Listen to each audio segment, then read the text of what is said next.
Today, gagawa ako ng avocado shake. Yung fish milk at saka yung avocado, kakayodin ko lang gamit ang kutsara. Tapos, lalagyan ko ng gatas at asukal. Tapos, yun na. Una, nilalagay ko muna yung sugar dun sa loob ng cup. Sunod, nilagyan ko ng gatas. At sa sunod, ayan, biniyak ko na ang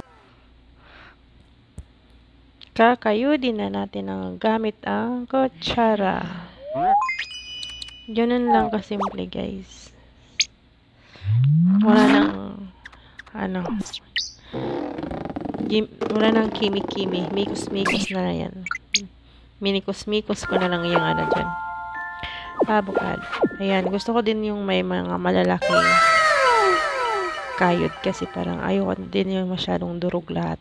Gusto ko yung may manguya-nguya din. Kagaya niyan. Ayan, halo-halo lang. Nilagay ko lang dyan yung isang hiwa na avocado. Yung kabila, mamaya naman. Para magkasya dyan sa isang cup. Ang ganda ng cup ko. Ayan na, tikiman na. Kainan na. Kainan na.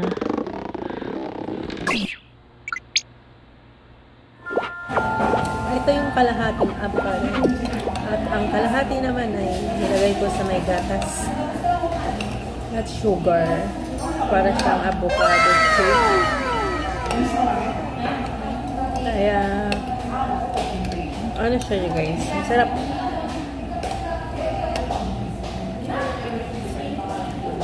Hindi ko dinurog sobra kasi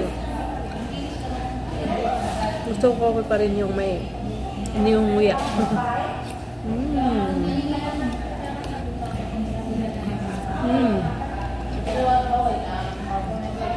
Sarap.